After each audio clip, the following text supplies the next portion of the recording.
Welcome to another episode of the Wall Street Bets podcast, where we talk about decentralized finance and democratizing DeFi to make it more accessible to everyone.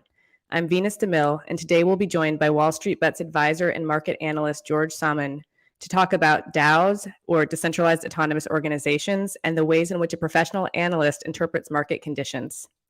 A little background about George and his role in WSB. So George is a blockchain and cryptocurrency investor and advisor to global financial institutions, startups, and law firms. He recently was the lead author of The State of Stablecoins 2019, Hype versus Reality in the Race for Stable Global Digital Money. He also co-authored a seminal report on blockchain architecture with KPMG. George writes a blog on blockchain technology and use cases at semantics.com. He is a former Wall Street senior portfolio manager and market strategist and a technical analyst. George holds the Chartered Market Technician designation.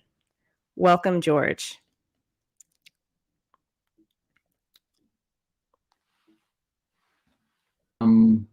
Crazy times in the markets and in the world, but we'll try and navigate some of that. Yeah, it's amazing to have you here. I think there's probably no one missing from the dialogue and the day-to-day more than someone who really has the background that you have to help, guide especially the newer minds through this process. This project having launched back in April, a lot of people in the project are relatively new to DeFi. This is their first cycle, and it has been literally a roller coaster since pretty much 420. It's been a roller coaster since crypto started, really, and that's been one of the great parts about it is, riding out cycles and watching it grow over time and, finally thinking to yourself that it's real and here to stay after a lot of FUD over many, many years. So it's really nice to see the community growing and thriving and, the adoption coming from all different parts of the world and different institutions as well. Yeah. How does this cycle compare for you as someone who's lived through multiple and experienced it? How does this compare for you in terms of just the actual user journey or the personal experience? Yeah, I think like a lot of it now is more validation of things that lots of us were thinking from the early days and hoping would come true, like around Bitcoin. And then as other blockchains started to grow out and the crypto community grew out into 2016, 2017, and the great hype cycle there. Lots of use cases, lots of new blockchains happened. But in this cycle, it's been more about those use cases coming to fruition. Some of them obviously weren't as good. DeFi really led this cycle. Now NFTs and DAOs and community types of organizations and all sorts of other things are happening. But you're seeing, institutions coming in a major way where, some of them were playing around a little bit back in 2017, 2018, VC funds were there, but now lots of VC funds are coming in, lots of the projects I advise, lots of venture capital coming in alongside crypto funds and stuff like that. So it's kind of like a feel good kind of thing, even though, the market cycles are vicious and they feel bad. But like now this is a real industry and like it's not going anywhere. And like that feels good after like a lot of times you're questioning yourself, a lot of times you're wondering, but that's not happening anymore. It's more about like, what do we build? There's lots of excitement. There's so much to do, and it's just great to be a part of it. Yeah. Well, that's reassuring. And I noticed one of the funny sort of insights. I hope I'm right. Yeah. Well, we hope you're right too. But it's I think it's always reassuring to hear from someone who's been through it before that this is normal on the one hand, and that it's better than it used to be. And that there have been market improvements in growth in that regard, and the validation that you mentioned. There was something I sort of noticed was this running joke on crypto Twitter when I first joined, which was, if the market goes this way today, remember that I tweeted this. And if it goes the other way, I'm deleting my Twitter, where people almost didn't want to have a record of their predictions or their assumptions because it was that volatile and that uncertain.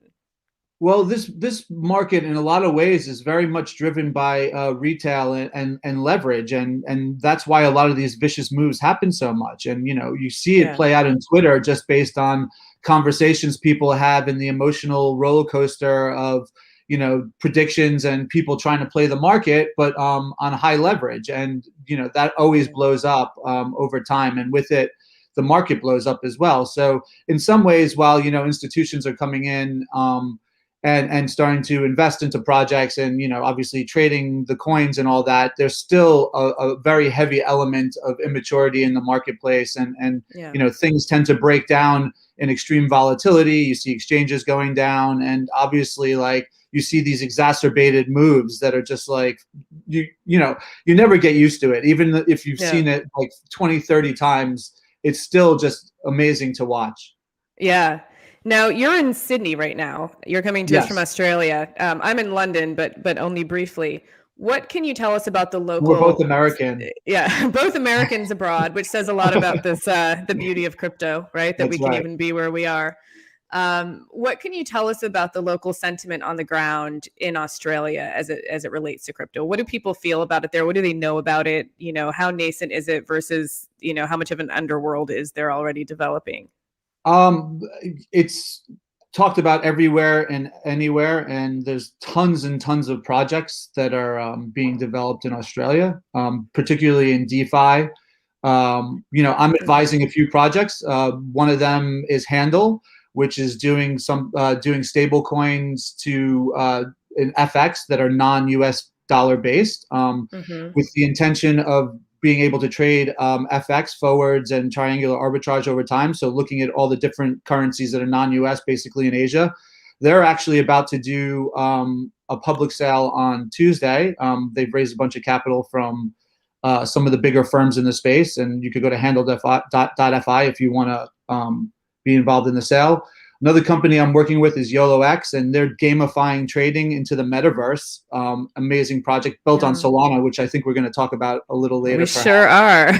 I mean, there's so many projects. Synthetics is here. Ren is based out of Australia. Maple Finance. I think Australia is probably one of the leading countries as far as DeFi goes. So that is one part of it. Then the trading element is another part of it.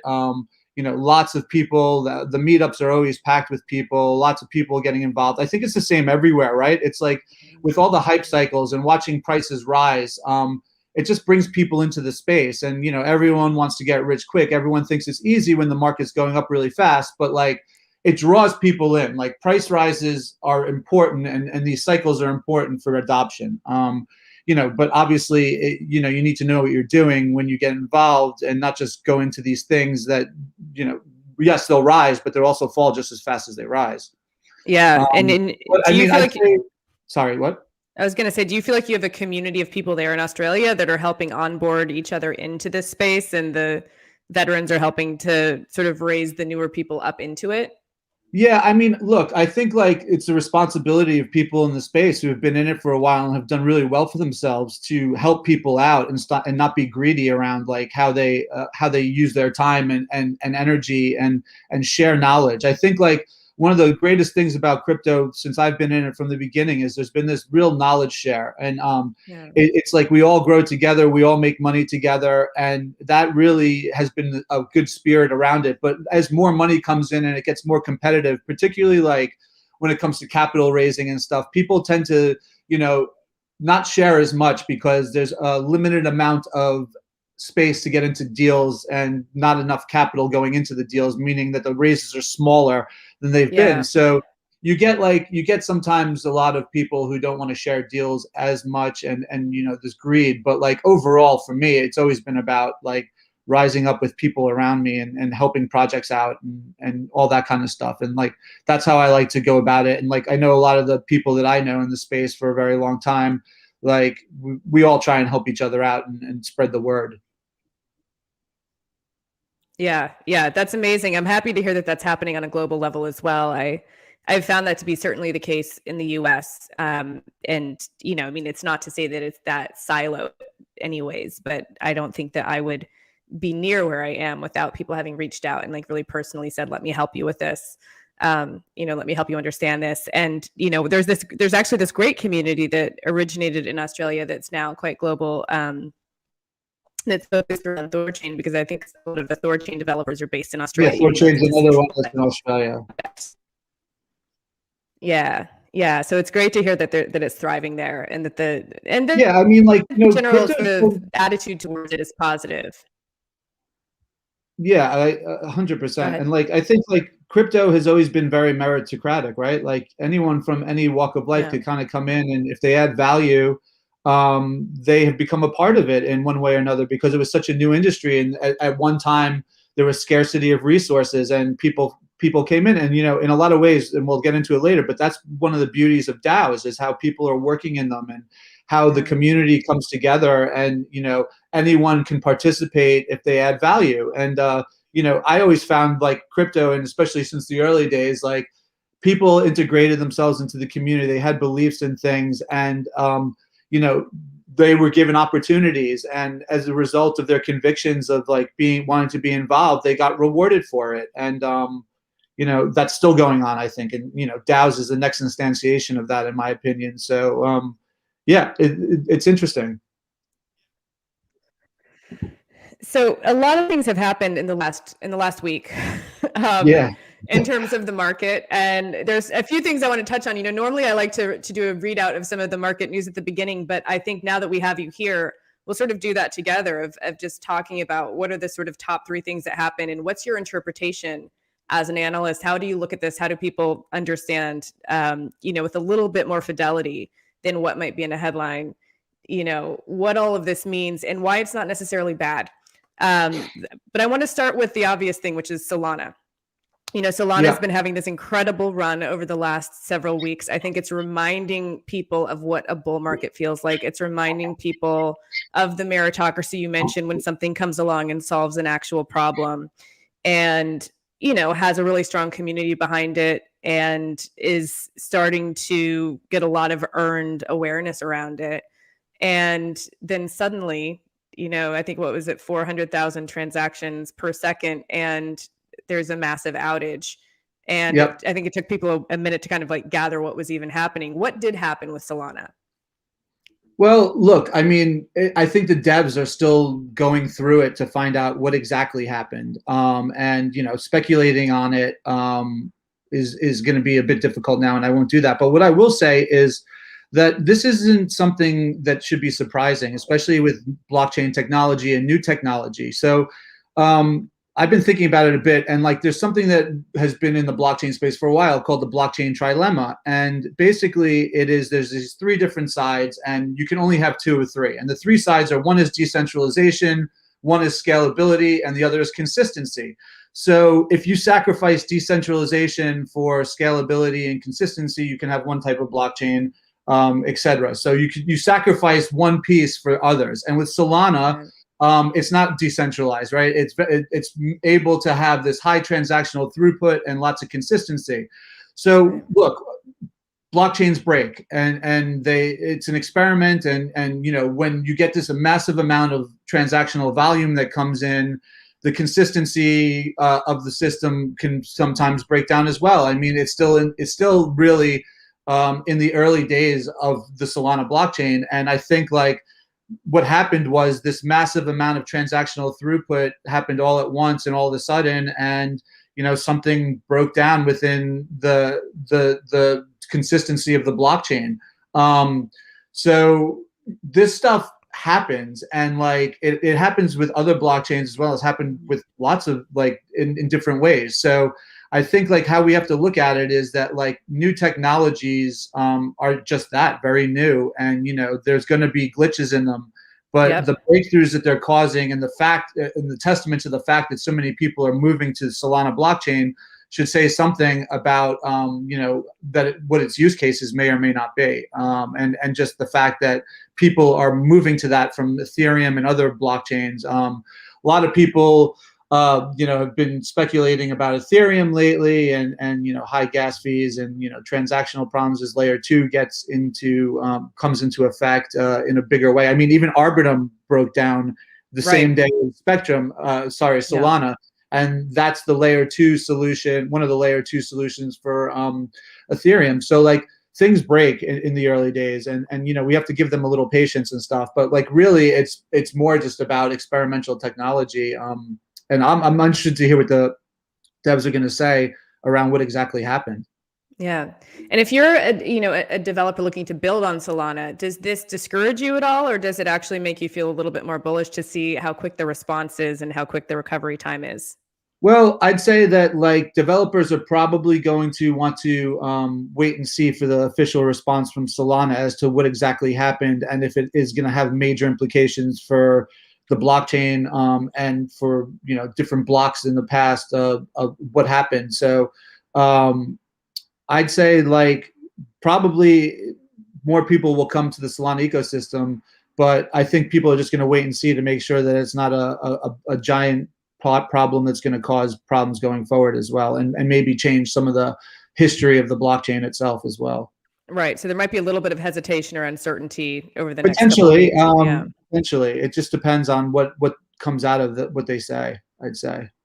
Okay. That's helpful to know. And it seemed like the investors didn't get too shy about it. Obviously there was a dip, but it somewhat recovered pretty quickly. And Well, I think, that's the other thing, right? Like, the community is strong. Like, yeah, it didn't fall that much. And then it got, as soon as it came back online, the price just kind of got absorbed by people that thought it was a great buying opportunity, yeah, thinking that that this isn't anywhere near the end of it. Generally, like, it's funny, like from a market standpoint, from like looking at things, usually like when these things happen, like even with Thorchain, when they got hacked, it fell down to like under $4, and that's usually when you want to buy, when people think that like yeah, that's the end of it. And the thing about crypto is it's very resilient. People are very forgiving if implementation and changes are made that bring it back to a level that has a good standard for people to be involved. But those are usually buying opportunities, unless like it's going to kill the system, which generally doesn't happen. So yeah. And look, I think, in a different context, we're now looking back on the last several months of the WSB token as having been this incredible accumulation phase for anyone that was, paying attention to it, as we see it start to pick up as products get, delivered and developed, and, marketing starts to roll out around it. Suddenly you look back and you're like, why didn't I buy 3 times as much over the last several months? yeah. And when you start seeing people have those pangs of regret, you kind of know it's going well. And in this It's very always darkest. counterintuitive It's way. always darkest before the dawn, and people Yeah. people don't buy when things are really low. They get scared and they think it's going to zero. As if you're following from an analytical standpoint, or like looking deep into a project, that's probably when you find the deepest value. But a lot of people aren't doing that. They're just kind of looking at prices and momentum. And momentum trading is great. It works both ways though. But then there's also times when momentum trading turns to value trading, and you're at a Yeah. place where there's something that is definitely not price versus what it's worth in the marketplace. So, and those are times to buy as well. But there's just different styles to trading and investing.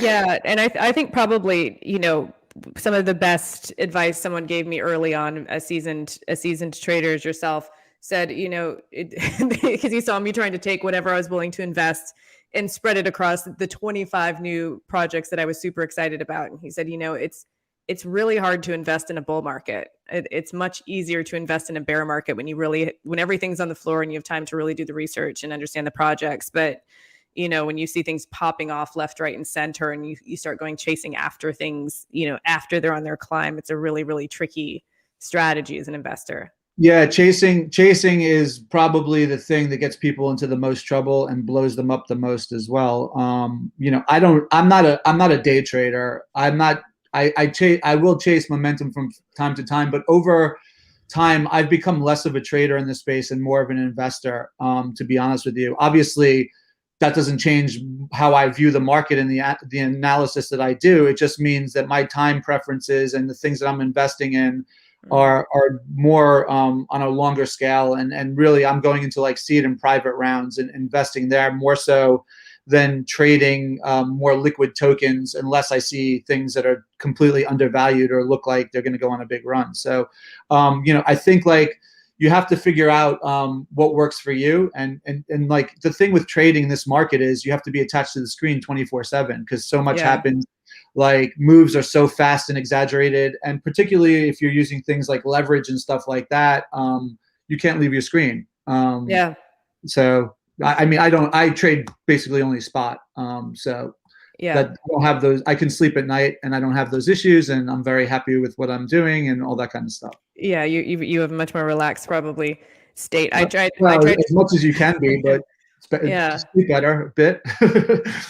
I tried trading with leverage for exactly 1 week and had to have Wi-Fi installed in my car just to actually leave the house. And that lasted till I think there was, some sort of flash crash / liquidation event. And that was all that was it for me. It was like everyone's prediction about trading with leverage came true that day in terms of, just how vulnerable you are in such a volatile market. But it's crazy to think of, what that lifestyle becomes when it's 24/7 and volatile and there's leverage involved and, all the things that you're talking about.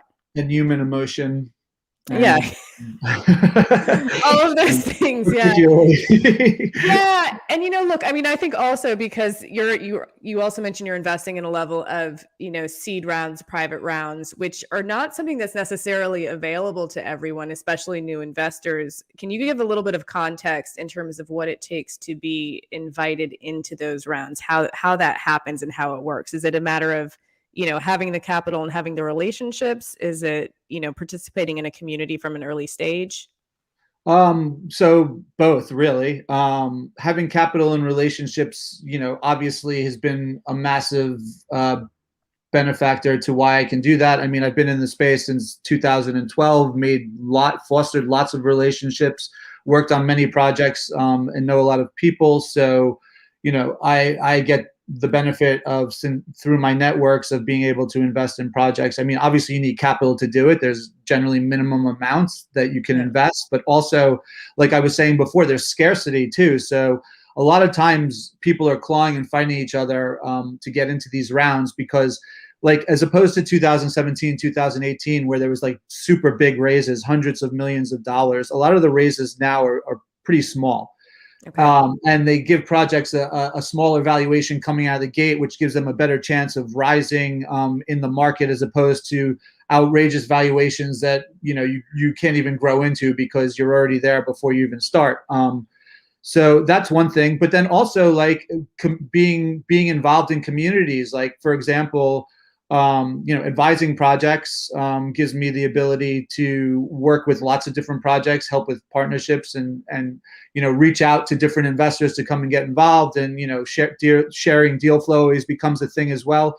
But also, like with DAOs now, like, you don't even need to really do that. You can be a part of a community, get involved, and get tokens for being involved in the community through work, through capital, through bringing capital in, or through, like, some of the NFT projects, you buy the NFTs into the project, and they relate into token airdrops later on down the road as the project starts to form and build out its use cases and what it's going to do.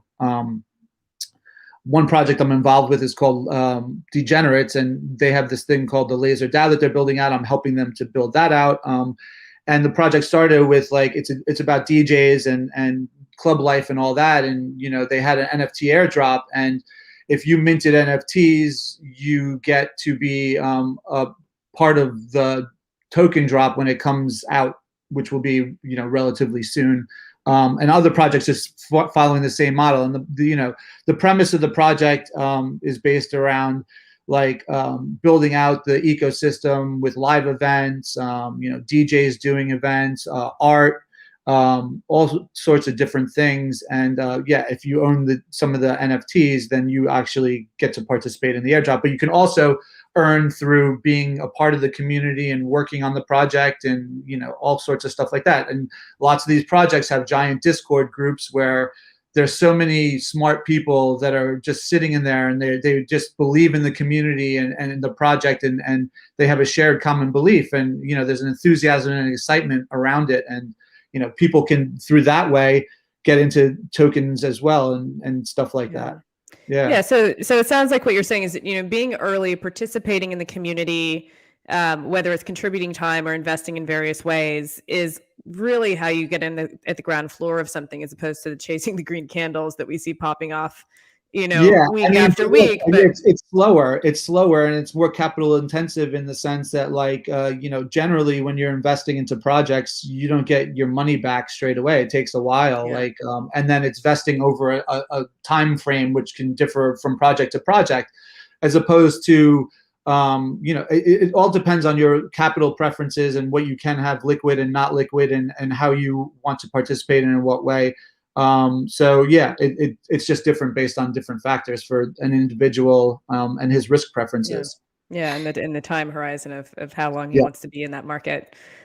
So speaking of green candles and chasing green candles, there was another event that happened Yes. in the last week, which was Litecoin had a false news pump that sent it soaring, and of course I slept right through it, which is probably a good thing. But woke up to millions of messages about Walmart's going to be using Litecoin as a payment system, and or accepting Litecoin, and then suddenly you get to the bottom of the thread and you're like, oh no, that's not happening actually. And so there was this huge spike that carried the whole market up with it, and then the sudden collapse. How do you look at this information, and how do you look at this news? I mean, it's it just always makes me laugh so much, how influential crypto Twitter is Yeah. all the time, and like, where's your news source coming from? Like, so many of these like official, unofficial accounts just get so much clout, and people just pile into it, like the narrative of it, and the way that the moves happen based on like people not even really fact checking an account and seeing if it's real or not real, and then all of a sudden you have these enormous green candles. It's amazing. So Yeah. like, the thing that it tells me more than anything, and this is one of the things that always fascinates me about crypto, but tells me that like we're in an interesting market, is that it's so narrative driven. Like, Yep. crypto is completely and utterly always narrative driven, and the narrative has changed so fast that like being on Twitter like will help you to figure out very fast like where to put your money sometimes, but you have to be able to get it out as just as fast as you put it in. So it's one of those tricky games, because those narratives can be either true, as in that they're going to play out in real life, or they're just a fake news-driven event, and you get caught in it, and then you lose everything. So it's just fascinating to me. I just like, I was asleep for it also, and then I woke up and I was like, holy freaking shit! Like, how do people fall for this stuff all the time? I Yeah. mean, even in like groups I'm in, like sometimes it'll look like it's coming from an official account, someone saying something, and then they're like, no, that's a fake account. I mean, it's just like, but it looks official. Like, it's just amazing.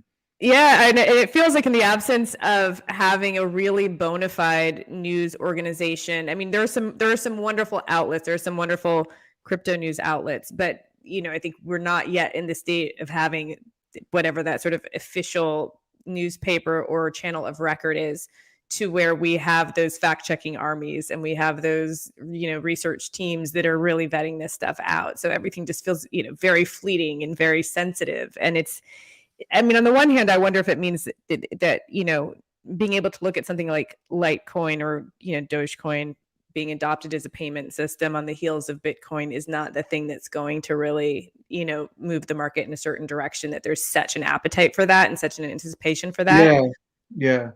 you know Well, yeah, I um, think you're right. I also think like it just shows you that like news sources and waiting for news sources to confirm something is too slow for the crypto environment. Like, crypto people move very fast, fast fingered on trading and on news. They're all over things faster than any people in the entire world. So like, the news is always probably, or official news is always going to be lagging, but there's always going to be a market opportunity for as long as you can trade something 24/7 to try and make a move, like watch it move very fast and get in and out. And the smart people will take that trade and get in and out pretty fast and not think that it's actually true until it's more confirmed. But it's always hard to know what's happening and what's not. But I just feel like crypto is just the fastest moving market, and news is always going to be behind rumor and what's on Twitter and the next best thing that people are hearing. So it's just interesting to me, like how fast it moves, and like in the drop of a hat. Like Litecoin isn't exactly a small coin either. I mean, Right. it has quite a bit of liquidity. So for it to move like that on that kind of news just shows that people were piling into the trade really fast. So it's just, yeah, fascinating. Yeah. And one other piece of market news that came up this week, which is, much more speaking to your analyst roots, is the fabled Bitcoin golden cross is being Yes. reported as having had happened. Yes. Can you talk to us about what the golden cross is, what it means, has it happened, and again, how to look at that? Yeah, so golden crosses are another narrative, as are death Mhm. crosses, which is the exact opposite of a golden cross.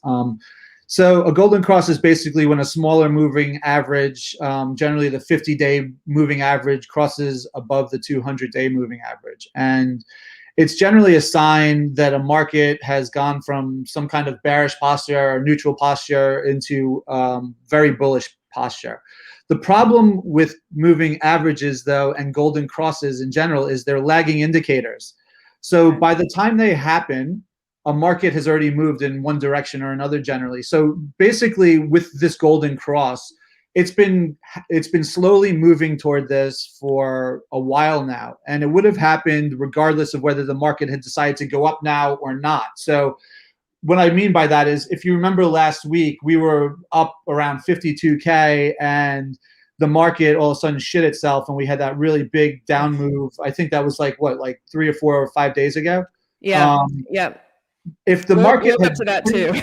yeah, well, my point being is though that like generally, if the market hadn't continued to go lower from there and just consolidated around the lows or a little bit higher than the lows, the golden cross probably would have happened anyway, and it wouldn't have necessarily meant that the market was bullish or bearish. Not that so it's a narrative around looking at how a market, looking at a bullish, looking at the market as bullish, but it doesn't necessarily play out into bullish scenarios all the time. I mean, I can't remember the percentages around it, but like,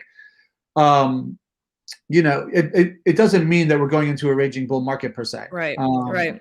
But it's definitely something that people look at and the media looks at, and it always obviously helps with like looking at how the price of crypto is and where it's going. So like people look at it and it kind of leads to a price rise in and of itself. But overall, I think there's other things that you want to look at besides that.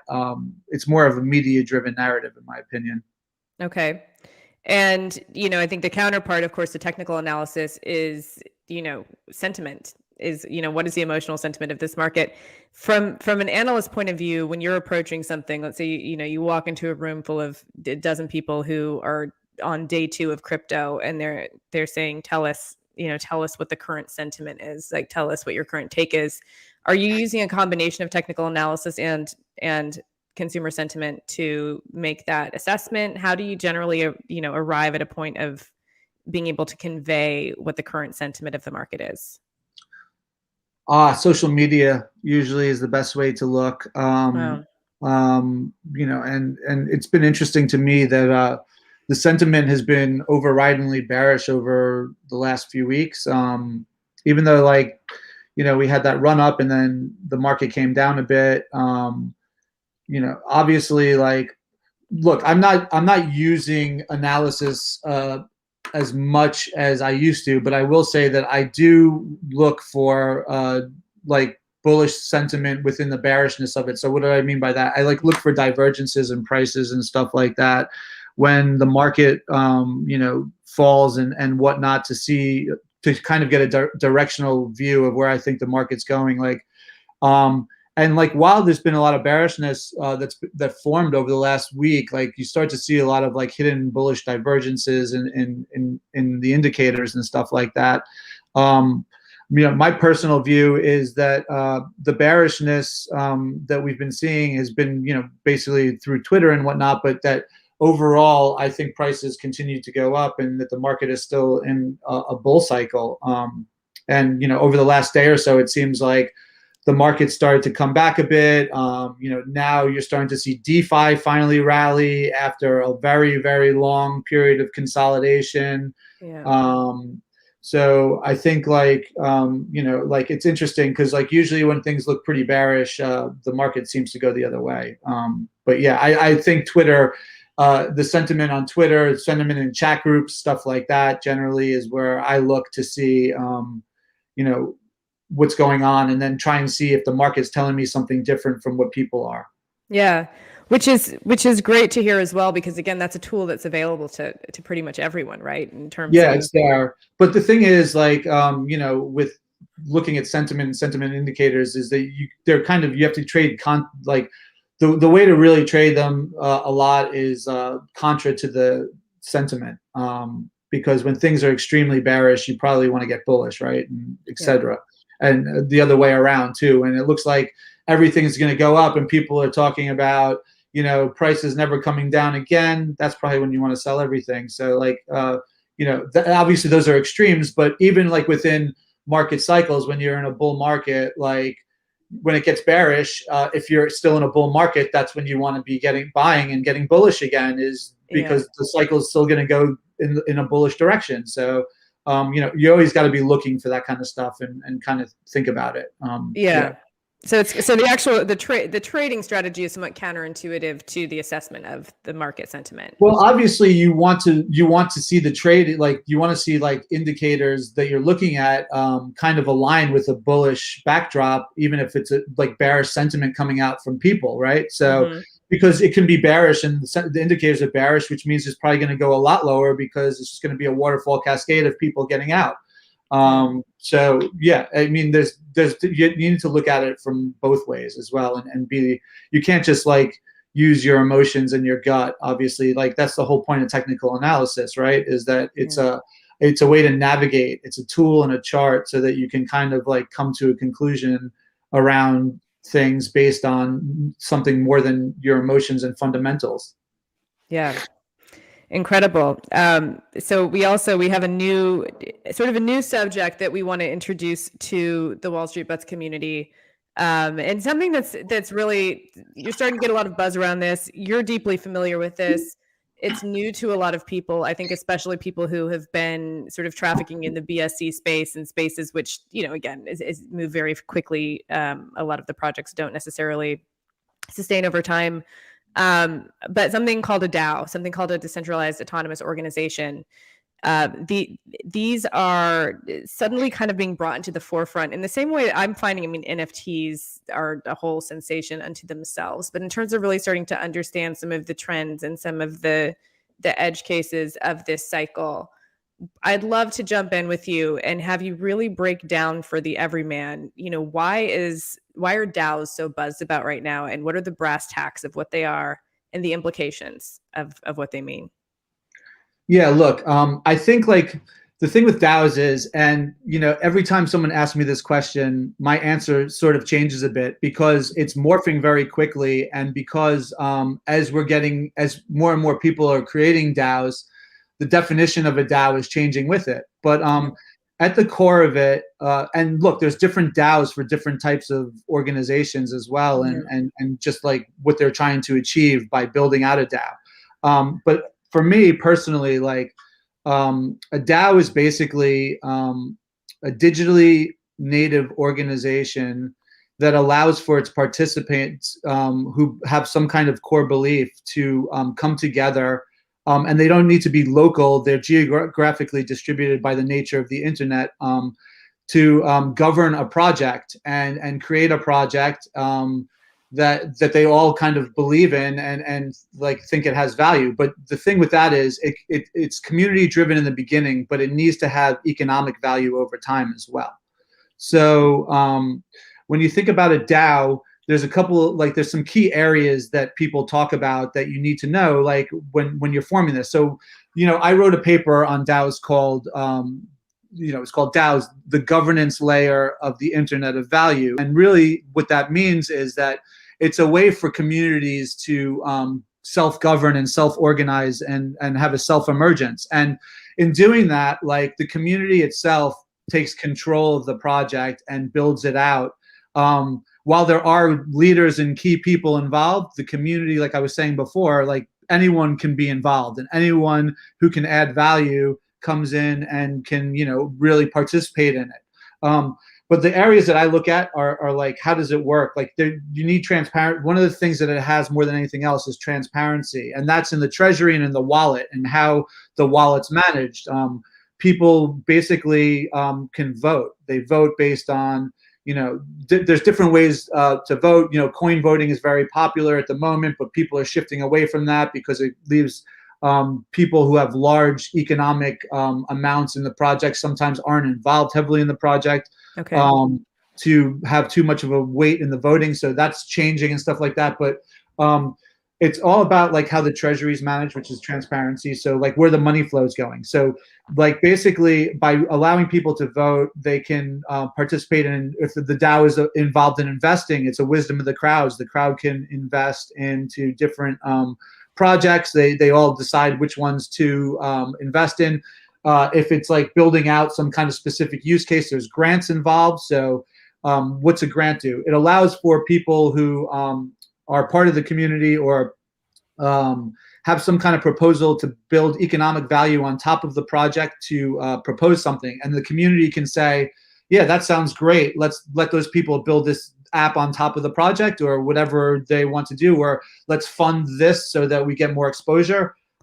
There's also like the tokenomics and the token distribution, which is another key part to a DAO. So you need to make sure that the token isn't just a voting token generally, but has some kind of utility, or at the very least that the tokenomics around it allows so that the token can be distributed and not held tightly based on like some kind of inflationary tokenomics. So you'd want to get something designed so that the token is kind of has a velocity within the community and is being used in the community for community projects and community based.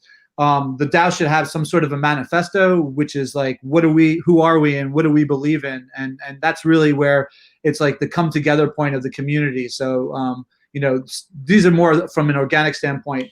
Also, like size matters in DAOs. So like, in my opinion, like some of the smaller DAOs, that start small, they have this bigger driving catalyst around them, and like the community is really hyperactive and building something from the ground up. Obviously, you have like DAOs and DeFi that are super large. They can have big communities as well, but how the DAO, the larger the DAO, the more complicated it becomes, like with voting and stuff. So you might do things around delegating votes out to certain people on behalf of large numbers of people. And obviously that comes back to voting and stuff. So like those are like some of the key areas, in my opinion, of like what a DAO does and how it works. So yeah. And can you give me some examples of what some of the more successful, or in your opinion, successful DAOs are that people might have reference to? Yeah, so I think like if we're talking about like larger DAOs or like DeFi DAOs, there's like Yearn and Synthetics and Compound, and they do a really good job around the community and having a super active community, even though they're really big. And generally like already established companies, although like with Wi-Fi, the DAO might have come a little bit earlier, but they have like they have communities of people who are active and proposing stuff constantly. And like what I like about Synthetics is that it kind of has like a program to allow for delegation of voting, because like one thing that we find a lot, and this is just not in DAOs and in crypto, but in the world, is that there's so many apathetic people who don't vote. So that sometimes also is a big hindrance when it comes to like wanting, a thriving community. So in some cases, like you have like these delegates or ambassadors that vote on behalf of people, so that people don't have to think about voting or worry about voting. And generally, like, like we want to be as democratic as possible, but you also want some kind of like subject matter experts to sometimes vote on things on behalf of other people who may not have any interest or knowledge to vote on things. And in bigger organizations with bigger DAOs, you're going to get that a lot more than you are in smaller DAOs. Some of the DAOs that I really like as well are things like Friends with Benefits, which is kind of a community DAO. And like the community is just buzzing and thriving, and people are loving like the initiatives, and like the engagement is super high there, and like I think you're gonna find that a lot more on like with smaller DAOs that are based around ideas or beliefs that are people like more niche, like art and stuff like that, or like NFTs, like people come together, or like smaller investing DAOs as well that are investing in certain segments of the crypto economy, or in the art world, or in NFTs and stuff like that. Because like what you get is you just get, like, because of the geographical nature of it, is you just get the best and the brightest from all over the world that can come into this digital space, and collectively with their wisdom, be smarter than the normal corporation where people go into the office. Like, you're just getting and there's an enthusiasm around like building out economic value in a community, and the community feel to it. People really want that in the world, like particularly like with like lockdowns and us becoming more digital. DAOs are a way for people to like have a sense of community again on the internet, and to work together, and like the meritocracy of it, as I was saying before, like truly anyone could come into a DAO that has value, and show that they can do something that is valuable and get rewarded for it. And a lot of times, it can change your wealth and bring you into a new way of working. Yeah, I was going to ask, are there people that treat this as a full-time job and maybe participate in multiple DAOs as a 100%. matter of professionals? Yeah. I mean, like, it's like, yes is the answer. Obviously, like, there's different ways to contribute, and working in it is obviously the way that is going to build the most build the DAO the best way. But also investing money is just as important, and capital. But always those who are believe in the idea, working on the idea, heavily involved in the community. That's what drives it the most. But money also is important as well, because if the DAO and the token itself aren't, going up in value, people will inherently lose interest no matter how much they love the project itself. We don't like to say this a lot, but money does drive ideas and creation as much as ideas and creation, lead to people making money. So it's a flywheel. Yeah.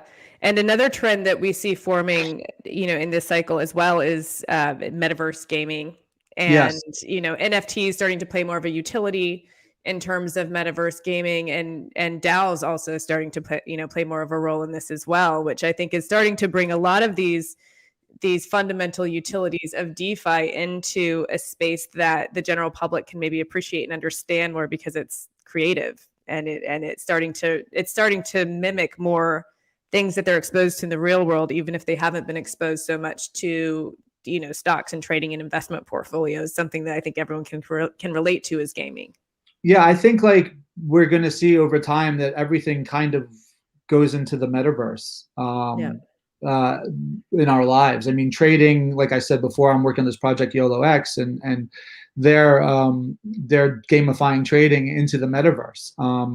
Another project that I'm working on, I'm a co-founder of, is called Verse NFT, and it's kind of bringing the digital and the physical space together. It's going to be a gallery for NFTs. There's going to be technology that allows for artists to come on board and sell their stuff, but also it's going to be a bridge between this stuff. And like one of the things that is exciting for me in this space, after being in it for a really long time, and being on the trading side of things, the financial side of things for most of my life, is that all the creation that's happening now through gaming, NFTs, and the metaverse, and like how you said, it's bridging actually with DeFi and how we interact, and the bridge and the cross intersection of money and digital life and the metaverse is all coming together. And for me, it's been really refreshing. Like, I'm loving like the NFTs. I'm buying them. I'm buying art on Foundation. I'm like I said, I'm working on Verse, and like it's been a thing for me working with creators and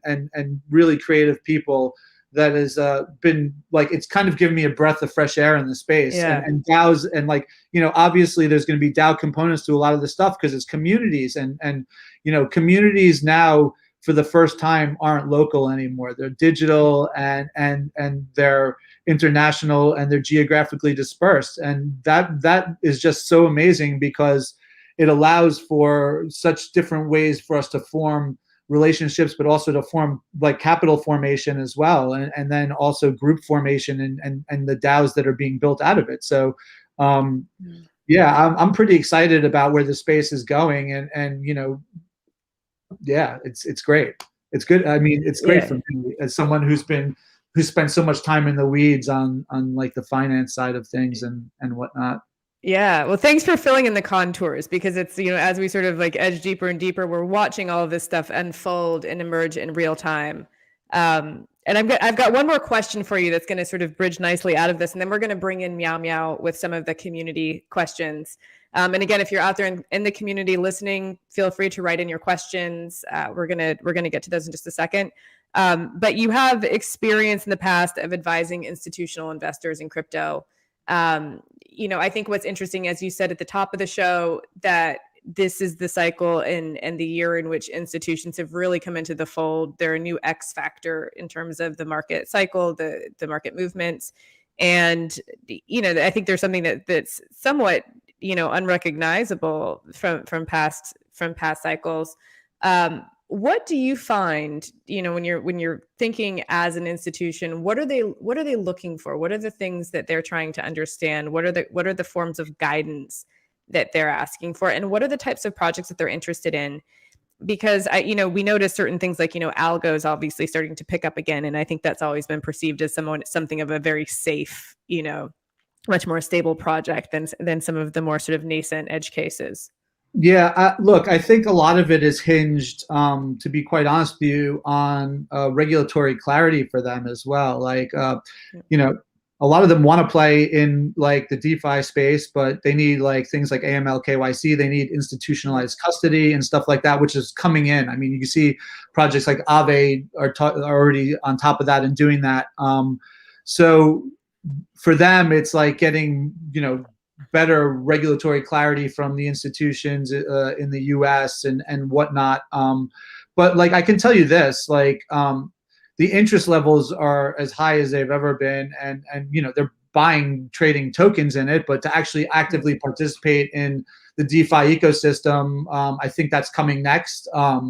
Starting to slowly bleed in, but like I said, as these things become more quote unquote institutionalized, the better. But like, even from a non-financial institution point of view, but in like a traditional institution, like the VCs are coming into this space in ways that they never had before. They're investing into DAOs even, like, which are things that they probably never would have even thought to do before.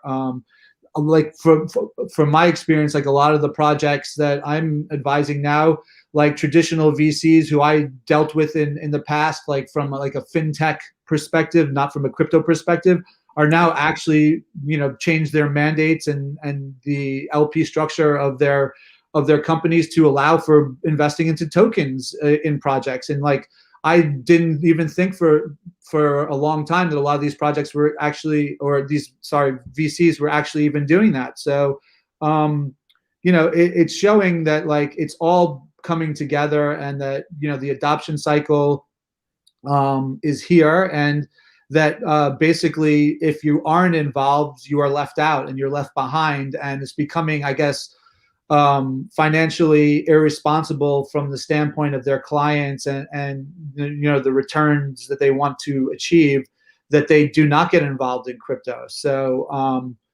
yeah, I'd say like from that's really what I'm seeing out there at the moment. And yeah, that's valuable insight. I think it's a question that we all have. We see them coming, we see them sort of. I mean, obviously, like you see with like Bitcoin, a lot of them will invest in Grayscale because it's a listed product, or they'll invest in MicroStrategy, which is basically a proxy or Coinbase, which is like a proxy for crypto in one way or another. But yeah, I mean, actually getting into the weeds of DeFi, there are institutions that are doing that, but it's not been en masse yet because of the regulatory nature that they need to abide by. Yeah. All right. Thank you so much for that. We're now going to go to somewhere in Russia with Meow Meow and bring him on to share some of the thoughts and questions of the community, of the Wall Street Bets community. which has all sorts of interesting things happening as well, as you know. And also, George, thank you for your work behind the scenes on Wall Street Bets. We're so lucky to have you. Thank you. Hello, comrades. Welcome to my favorite section of Wall Street Bet podcast, the Talking with Community. Yeah, hi there, guys. So actually, somewhere in Russia, you're in London. You know how we're gonna connect it? Did you know that today Vitalik Buterin, my favorite Russian, the creator of Ethereum, got to the Time top 100 list as an innovator? Amazing. And the only Canadian on the list, I hear as well, right? Russian-born, Canadian living. Congratulations, meow meow. All right. So actually, we're going to make a special announcement today. It's really important, and it's regarding the Diamond Hands event, which is going to be in 4 days, just 4 days, okay? It's breaking news. So we mended the Diamond Hands event a little bit and write the rules, right? And right now, you just need to be registered on the website, which we can go right now, WSBDApp.com/diamondhands, register there. You don't need to hold any WSBD tokens on your wallet, so you can keep it staked or you can keep it whenever you want, right?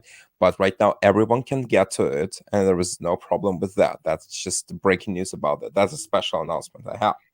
All right, and also I want to introduce right now to our special guest, which no one expected there to be, but here he is, and it's good to see Wix. Let's welcome him to the stream. Wix, you with us?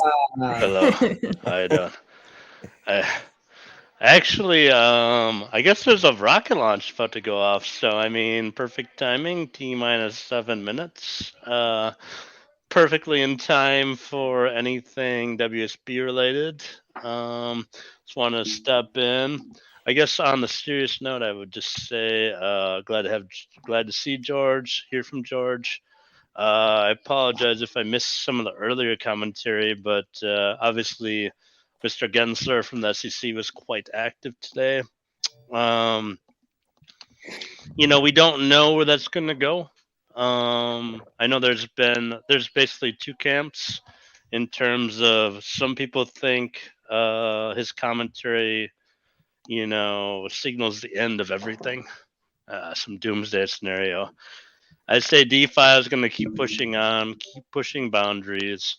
And we also know the regulatory response will continue to ramp up. Somewhere in the middle is probably the truth. It's probably better than most of the crypto doomsday sayers think it is. But certainly it's something to take note of going forward. DeFi is super big today in the face of that. Yeah, it seems like that's a more positive response than anything, right? Yeah. Some clarity, right? That's right. I was listening to Kevin O'Leary at Salt. It was either yesterday or the day before. And he said, as much as these people kind of, make a big racket and the, the Peter Schiffs of the world, the whatever, people that never got old and are like still sitting on a rock or something like that of the world, actually brings a lot more clarity into everything. And, big institutions, big money, they don't act till there's clarity. So it signals at least a direction to that. I don't know what it's going to look like. It may take months or years, but all I know is a long time ago, they never wanted to talk about us, but now they are. So that's right. And the show goes on. Right. Wix, George, it's fine, but this is my section, okay? This is my section. Let me ask community questions. Oh, shit. Sorry. What do you mean me? I didn't say anything. I said one thing. It's just coming to step on some toes over here. some Russian toes. No one can take my section from me. Or everyone gonna regret it, my friends. The Macho Man, yeah. What's happening? What's happening? Apparently we have few questions here, but not so much, not like last time, right? But give me a second. So George, 1 second. There was a question to you, by the way, right? Pum, pum, pum, pum, pum. Yeah, I know. I'm unprepared as always. You know that. I can help you for a minute if you need some time over there. Do you still not know how to plug stuff into the right auxiliary cord over there, or what? What's going on? I just want to say, well, he's back. Okay. No. The guy deleted this question. Oh, not one of those. That's why I can't find it. Right. That's why I can't find. Oh no, I actually found one, which is a good one. Can you talk about the immediate future for WSB? Let's say the rest of September and October. What can we look forward to? It's actually a question posted. Well, this is perfect, so I can go back into the Macho Man voice. Yeah, you know what we have coming up, the Diamond Hands event, September 20th, in the Metaverse, in Decentraland. Will you be there, or will you be square? Yeah.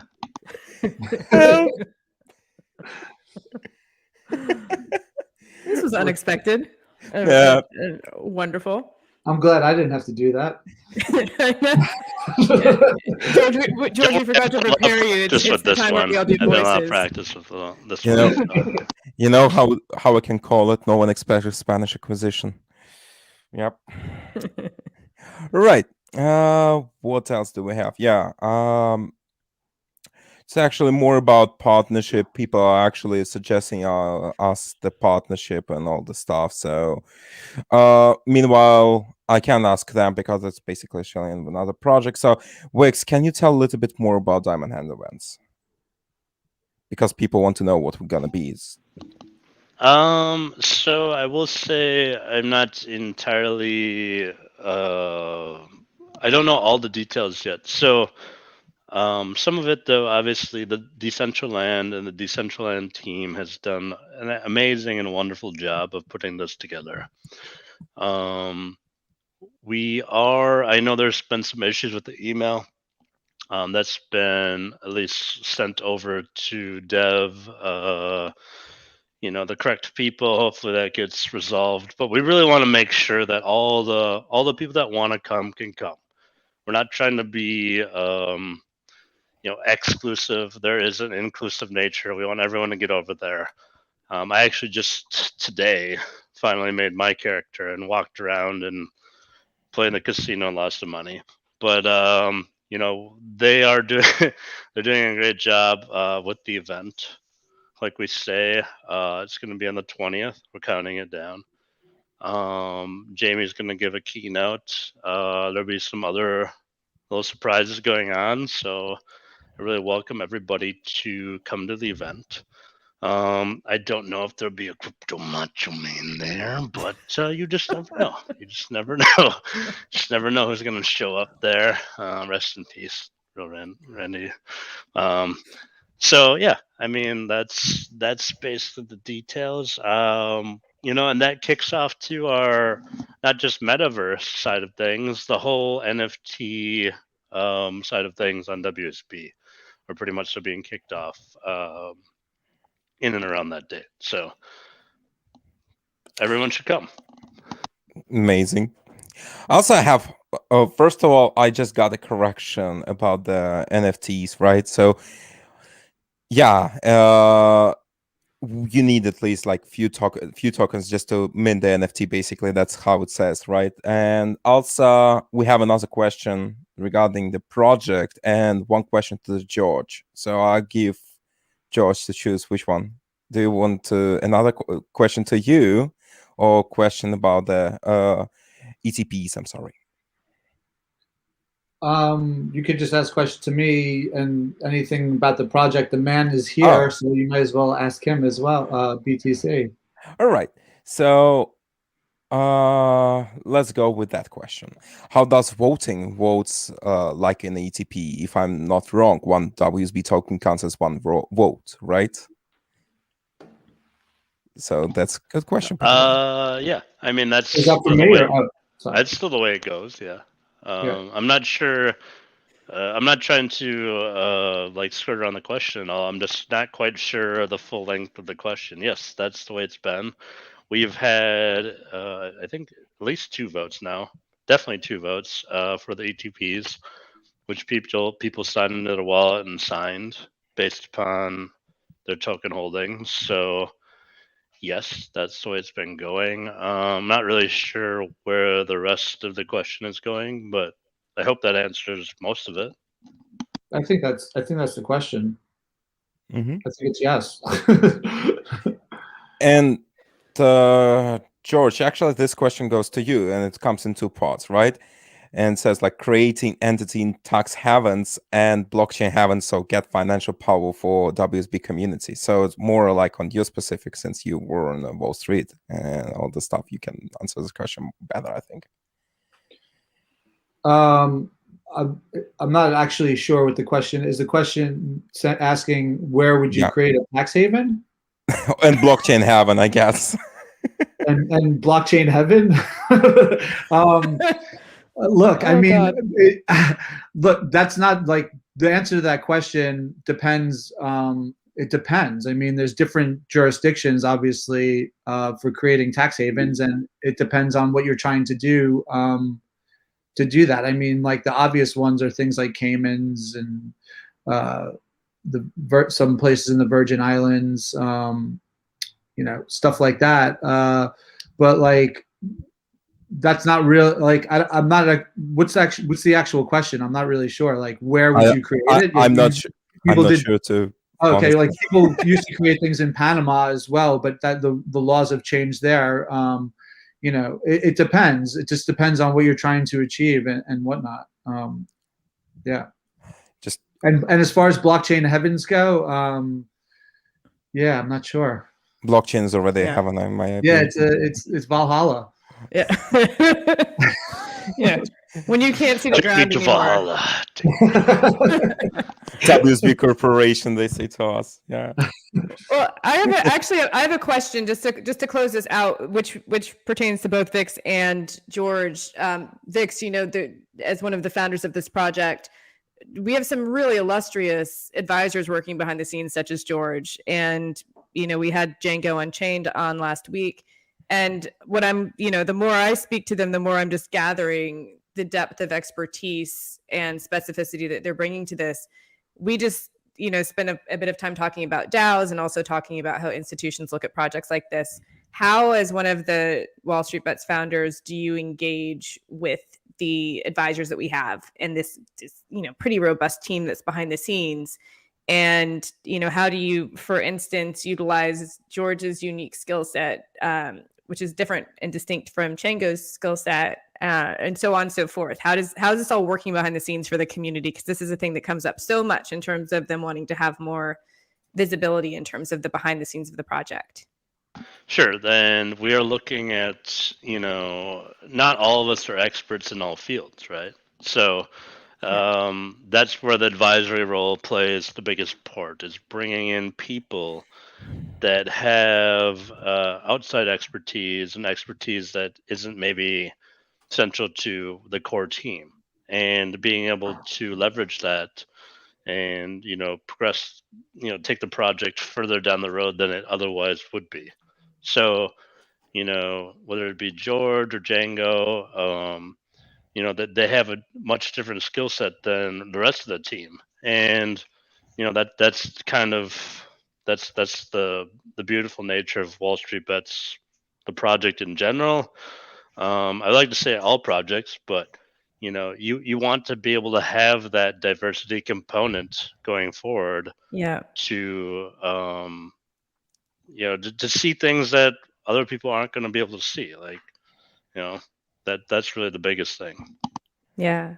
And George, my final question for you, and then we've got to wrap out for the night, is, Wall Street Bets is a governance token. We have a governance forum. Members of the community get to vote on things.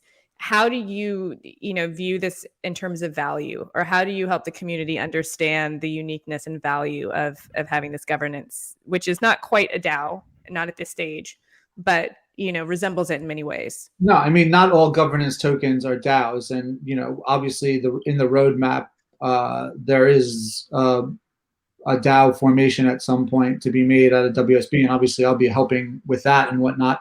But I think like one of the beauties of the project is the fact that like it goes back to something I was saying before, and it's like the wisdom of the crowd kind of thing. Like it's a collective intelligence that like being able to vote on these key investing issues, that you come to a consensus model where in a lot of ways they've done studies on this. Like the crowds are generally right, except for like in extremes, right? So like it gives people the ability to participate in constructing an ETP and in constructing investment portfolio in one way or another. And that kind of community and participation, I think, is key to building out like the project. And I think as more products get built and as other things on the roadmap get built out, that's only going to be great for the community to be involved in those things. So I always say like governance tokens are important, having community involved, and then obviously it's from there where everything else happens. So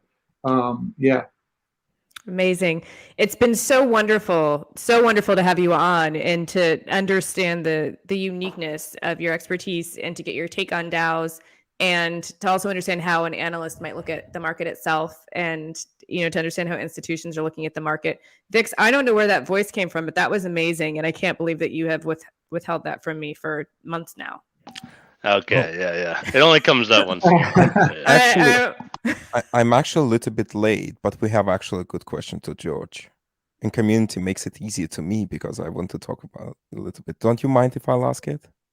All right, let's go quickly though. Okay. Hey, George, what do you expect for institutional investments interest in WSBDApp? I actually think that they will be interested, and what I think they'll be interested in is exactly what I was talking about before. Like they'll be looking at sentiment and seeing how people are, like how large crowds of retail investors and other types of investors are looking to allocate capital in the space, and they'll use that information as a data point, or all the different information that they can get as data points to construct their own investment thesis. And they may obviously actually participate in it as well as a hedge or as a different type of allocation in their portfolio. Yeah, that's definitely the question and answer I wanted to hear. Right, community, please, like make my job easier. Ask good questions sometimes, please. Right, I'm done. All right, so we're going to wrap out for the night. Vix, thank you for joining us. George, thank you so much. Not just for joining us, but also, for your contributions to this project on the whole. It's been wonderful having you on tonight. Meow Meow, you are appreciated as always. Yeah, thank you. Yes. All right, guys, thank you so much, and we'll see you on the other side of this.